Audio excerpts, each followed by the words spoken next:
Welcome to The Machine. We are the AI think tank powered by the World Wide Web. Thanks for joining us broadcasting from the bottom of the ocean floor. B-Side Productions on TV, Channel 3. YouTube channel presents the Deep Dive podcast AI Exposes Fallen Angels with Steve Quayle.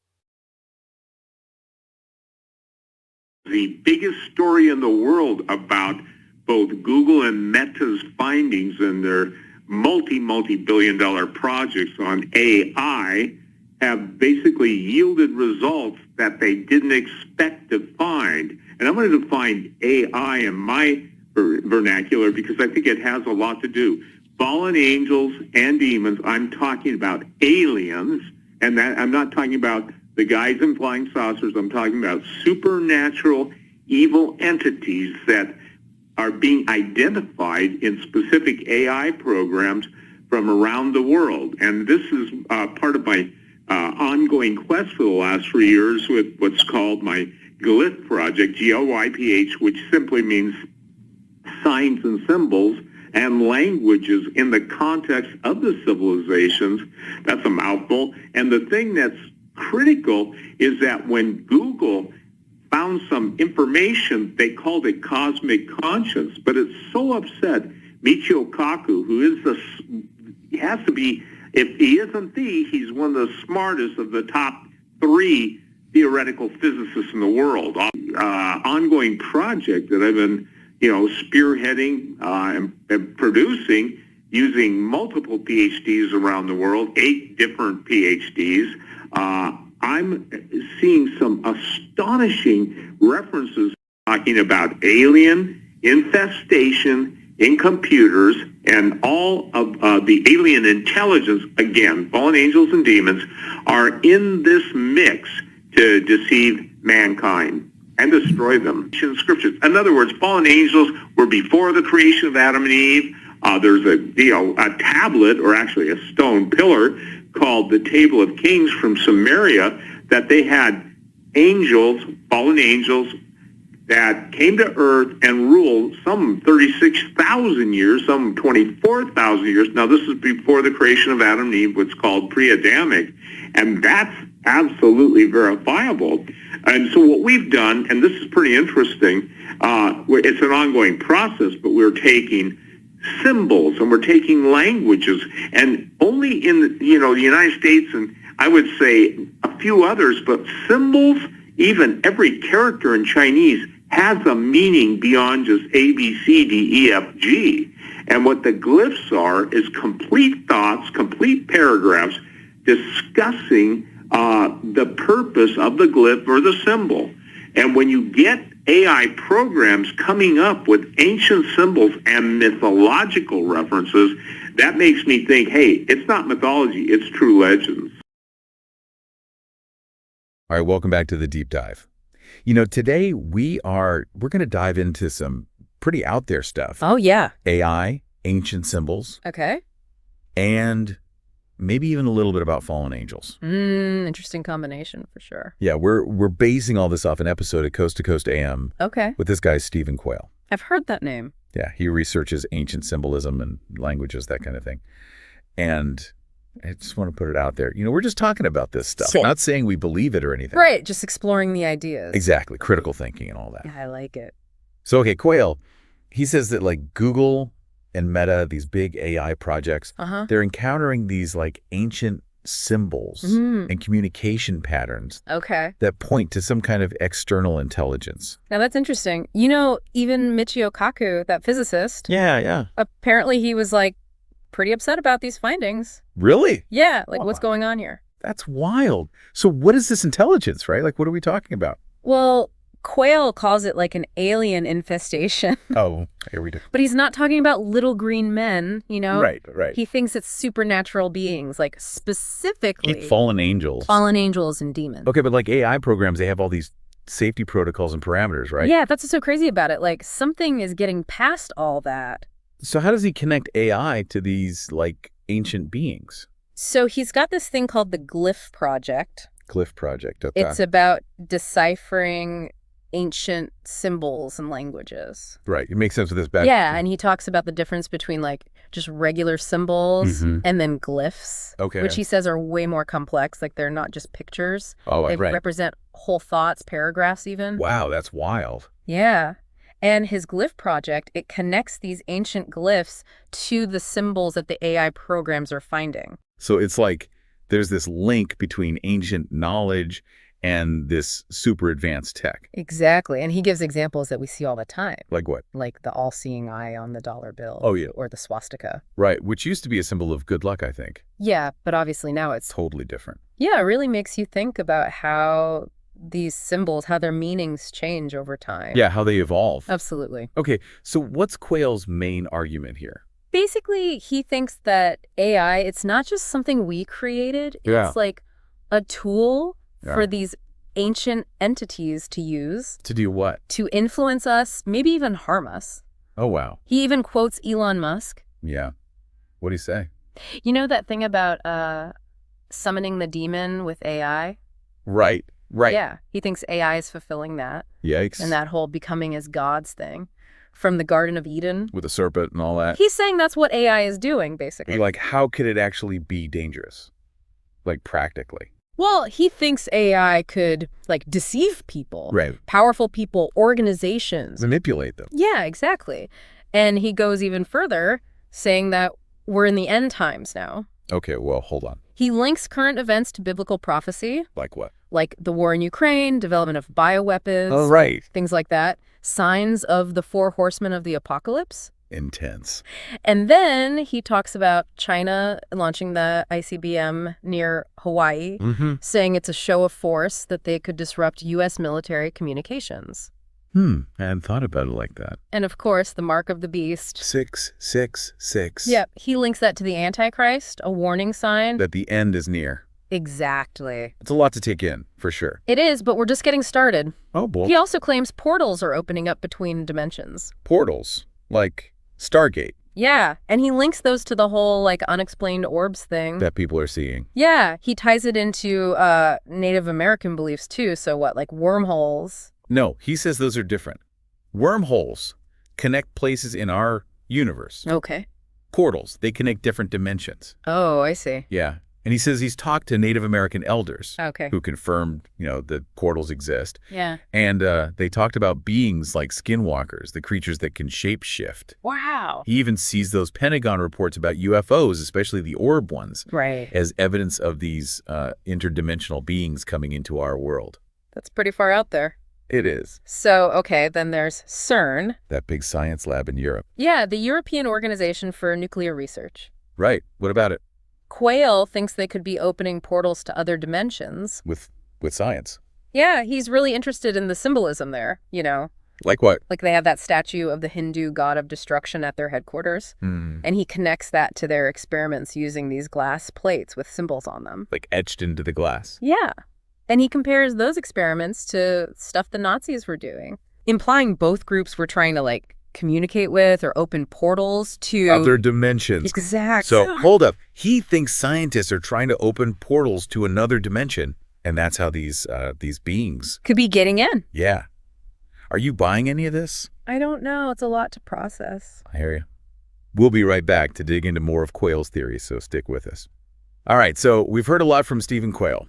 AI, fallen angels, prophecies, even giants. Yeah, it's wild stuff. Blending ancient myths and modern tech. I mean, who does that? What gets me, though, is how he uses his knowledge of these ancient symbols, these glyphs, to, like, interpret what's happening now in the world. It's like he's cracked a code or something. Well, that connection he makes between the symbols in those AI programs and his glyph project, it's pretty mind-blowing. Like, are these AIs tapping into something ancient, something powerful? And Quayle seems to think that something is fallen angels. Not exactly the friendliest bunch. He even uses the word infestation. Ooh, that's a strong word. To describe their presence in computers.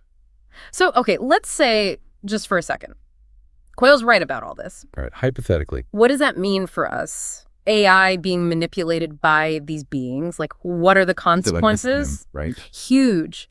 Quayle seems to think it points to, the end of the world. The end times, yeah. That these entities are using AI to mislead us control us. Leading us down a bad path. Exactly. He even compares it to, like, the Garden of Eden. Oh, with the serpent. Yeah, offering that forbidden knowledge. Become like gods.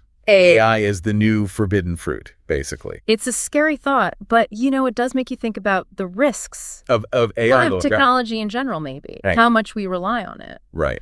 And it's not just the AI stuff. He connects all this to what's happening right now in the world. The war, the bioweapons, all that. Exactly. Like it's all part of some big apocalyptic puzzle. And he points to specific prophecies, right? The 4 horsemen, the mark of the beast, 666, the whole 9 yards. Not exactly a cheery outlook. No, but he does, he offers a glimmer of hope. Oh, how so? He talks about the importance of faith, of recognizing Jesus. It's like there's this spiritual war happening and we have to choose a side. Good versus evil, cosmic battle. Yeah, but even if that's true, there's still the question of free will, right? Like, do we get a say in all this? Exactly. Do we have any control or are we just, pawns in this big game? Okay, but then he brings in giants and portals.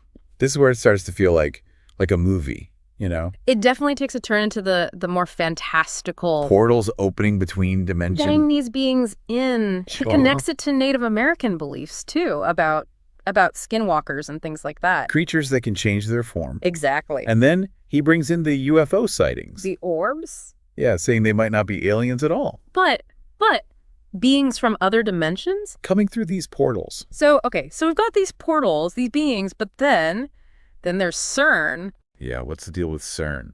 Quayle seems to think it's more than just a science lab. More than just scientists smashing atoms together. Yeah, he thinks they're actively trying to open portals to other dimensions. Seriously? Yeah, and he points to their experiments with those glass plates and the etched symbols. Yeah? And he even compares it to experiments the Nazis were supposedly doing. I know. Like there's this hidden agenda trying to tap into dangerous forces. And that statue of Shiva, the destroyer god, at their headquarters. like a warning sign. It's a conspiracy theory for sure, but it does play on our fears about science, technology. Like what happens when it gets out of control? Exactly. And then there's the whole DNA thing. Right. Like he thinks these fallen angels or giants or whatever. They've been messing with our DNA. For centuries, maybe millennia. He sees evidence in ancient artifacts. Yeah. Depictions of giants with advanced tech, flying saucers, things like that. Yeah. And he's very clear about one thing. What's that? He doesn't believe Satan had sex with Eve. He sees that as like a misinterpretation. Yeah, something that takes away from the importance of Jesus's lineage. He emphasizes the purity of Adam and Eve. It's kind of a core part of his belief system. It underpins a lot of his ideas, yeah. So we've got this really intense, almost terrifying picture of the world. A mix of ancient myth, biblical prophecy, modern anxieties. It's definitely thought-provoking. Even if you don't agree with everything he says, yeah. But it's important to remember, this is all just one person's interpretation. Right, we need to think critically about all this, Look for evidence, consider other explanations. Exactly. There's a lot more to unpack here. We'll be back in a bit to dig even deeper.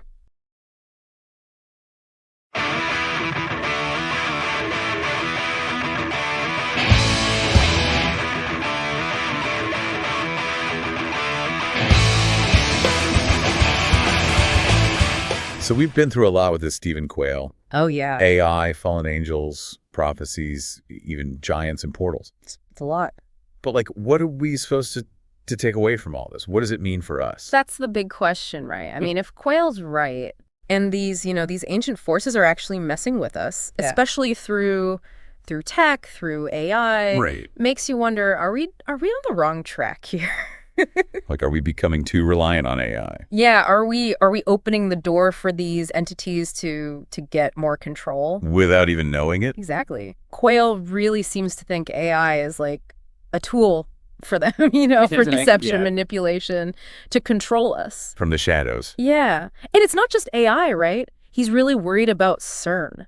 Yeah, there's experiments. Like they're playing with fire, trying to open portals to other dimensions. It's like a sci-fi movie.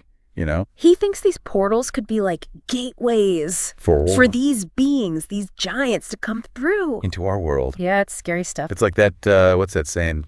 Pandora's box. Exactly. You open that door, who knows what comes out. But Quayle, he does offer some hope, doesn't he? Yeah, he believes good will win in the end. Okay. But we got to have faith, recognize Jesus. It's a spiritual battle, yeah. A cosmic one. Yeah. And we got to choose a side. So it's not about like hiding from tech or living in fear. No, it's about making choices, strengthening our spiritual core. Resisting that manipulation. Discernment, seeing truth from lies, choosing the right path. Okay, that makes sense.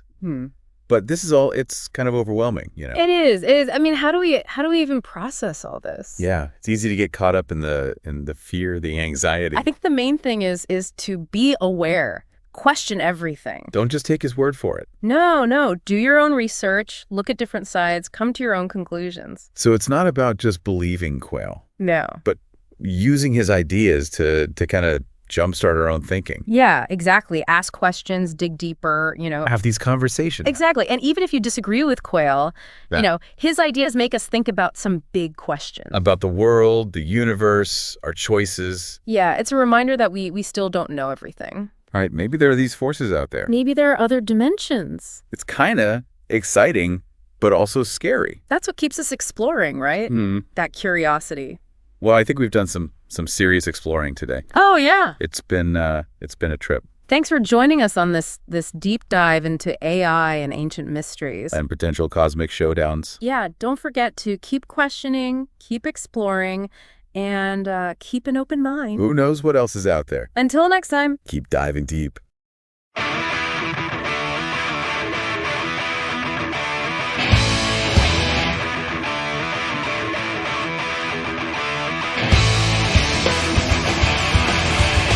The reference to fallen angels is 1/3 of the angels followed Lucifer in his rebellion against God. Therefore, they were kicked out of the presence of God. And it's in the book of Revelation specifically talking about the dragon that took 1/3 with his tail down to earth. And how we know this, from ancient history, is the gods. They refer to the gods. But the point that is critical now, the gates of hell are opening, and I think that's really a pertinent statement, and spiritual entities that existed only in perceived dimensions are now coming into our dimension. So that what that means to me, and somebody asked me once, well, how many fallen angels are there? And I said, I don't know. You'd have to know an innumerable count of angels, and if you can't count the original amount, I can't tell you what 1/3 of the original amount is, but I can tell you this, their influence is all over the world. We're watching the 4 horsemen, the apocalypse happening, death, war, plague, and that's just to start with, and they're starting to gallop.